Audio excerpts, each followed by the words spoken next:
All right, folks, so we are back for a second day of one-step equations. Before we get back into our one-step equations, I want to take just a moment to remind you quickly about our equation rules. Remember, when we are solving equations,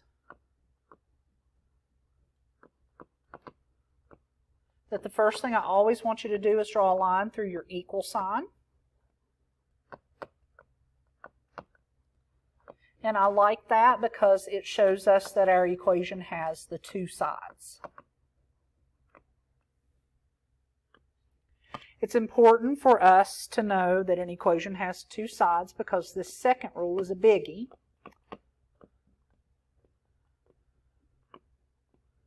Whatever you do to one side of that equation,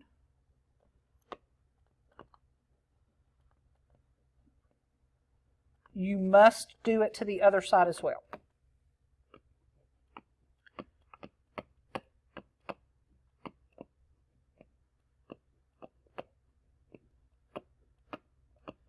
So if I add 5 to one side, I have to add 5 to the other. If I subtract 12 from one side, I have to subtract 12 from the other. To undo something, which is what we do a lot in equations, that's what the main purpose is. To undo something, do the opposite operation.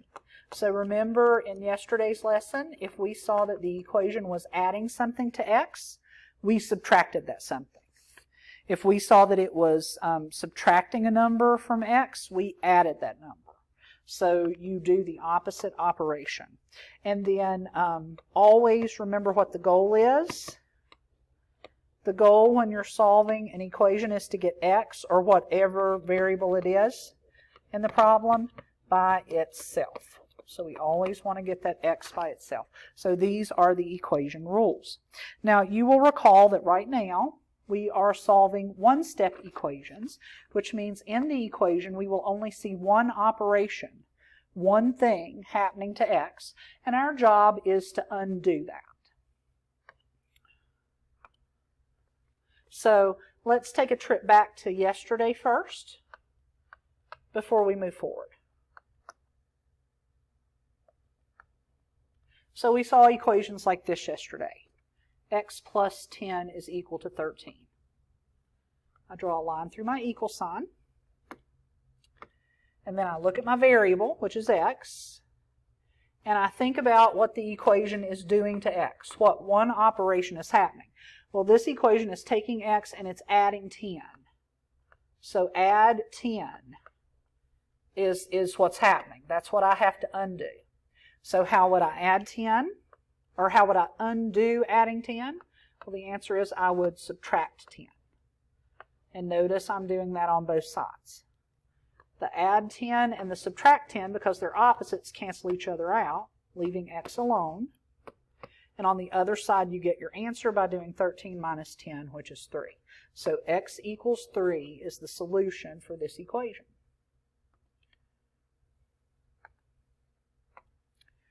All right.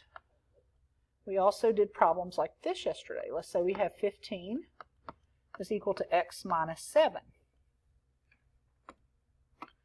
Draw a line through your equal sign. Look at your variable x. You want him to be alone. See what's happening to him. What does the equation say is happening to x? Well, x is getting subtracted by 7.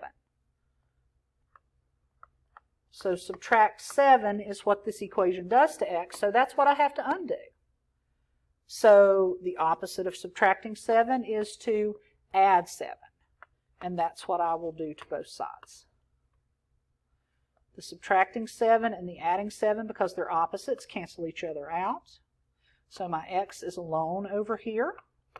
Doesn't matter that he's on the right side, the point is he's alone. And my answer is right here, 15 plus 7 is 22. So I get 22 is equal to x. So that's what you did yesterday. You did a lot of adding and subtracting. So I bet you could take a wild guess what you're going to do today.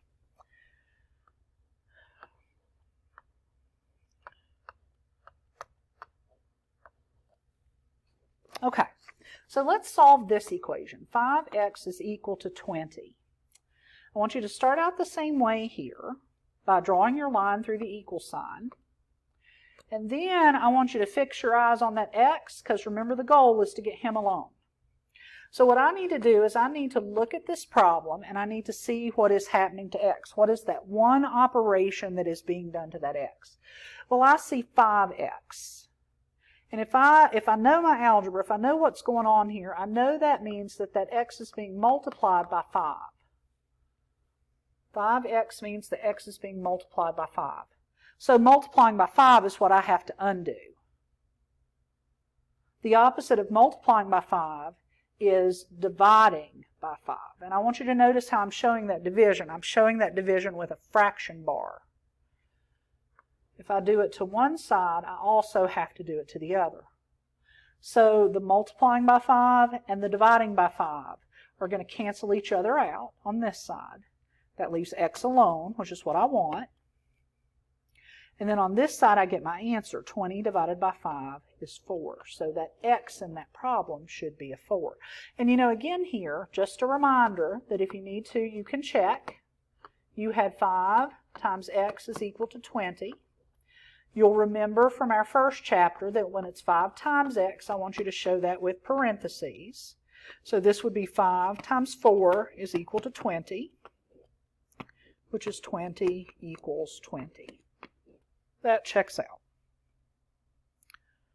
So this is what's going to be different today. There's still going to be one operation, but that operation is either going to be a multiplication or division, and you're going to do the opposite to cancel that out.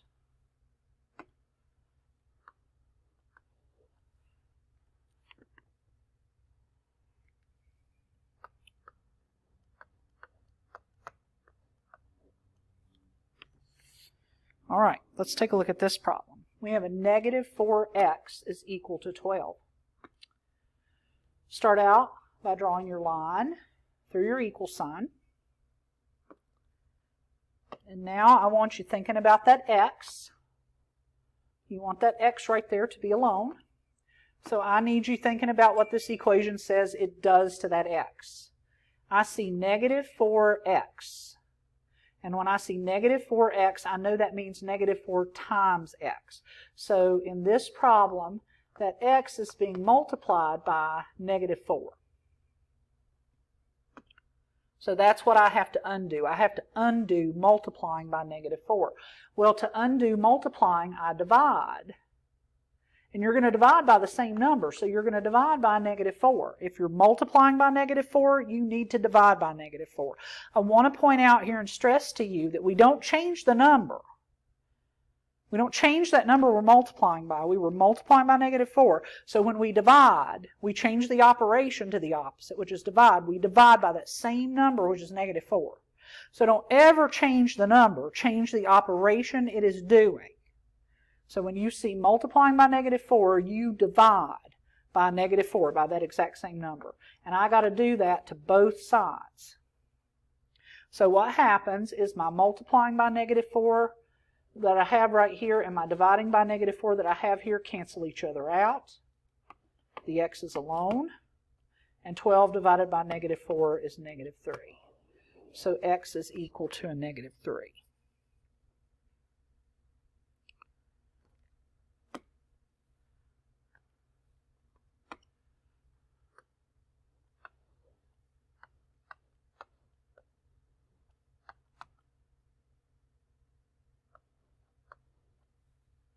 All right, let's take a look at this problem. We're going to solve x divided by 5 is equal to 8. Remember that fraction bar means divide. Draw your line.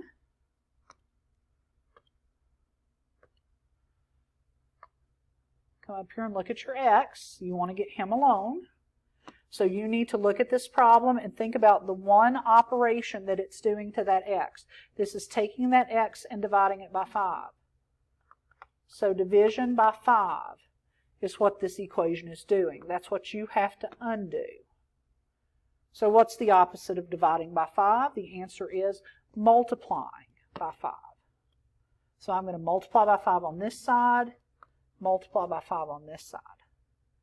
Now what happens here is the dividing by 5 and the multiplying by 5 cancels.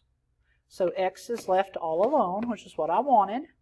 And then 8 times 5 is 40. So that x should be 40. So I want you to notice again here how I'm not changing the number.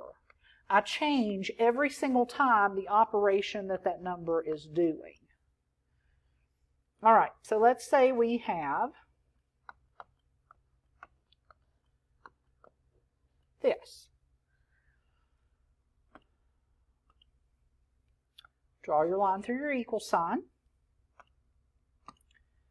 Get your eyes on your variable. Think about what the equation says is happening to that variable. It's taking x and it's dividing it by -3. So divide by -3 is what's happening to the variable. So I have to undo dividing by -3. I have to undo that. So the opposite of divide is multiply. So I need to multiply by -3. Notice I don't change this number, I change this operation. So this is dividing by -3, so I multiply by -3. And I got to do that on both sides. Dividing by -3, multiplying by -3, cancels out. You don't have to circle those, by the way. I'm circling to emphasize and to show you, since you're not sitting in front of me, what I'm doing. So that means x is all alone over here. And on this side we have our answer. 6 times -3 is -18. -18 is equal to x would be the solution. So, same thing today. You are solving one-step equations. You're still going to draw the line through the equal sign. You're going to remember that whatever you do on one side, you're going to do it on the other as well. You're going to undo what's happening to x by doing the opposite operation. So when we see dividing by -3, we're going to multiply by -3. We're not going to change that number, we're going to change the operation he is doing. And then you should end up with x alone on one side, your answer on the other. That goal is always to get that x by itself. So again, solving today one-step equations. You will be multiplying or dividing on every single one. And you determine what to do by looking at what's happening in the problem currently.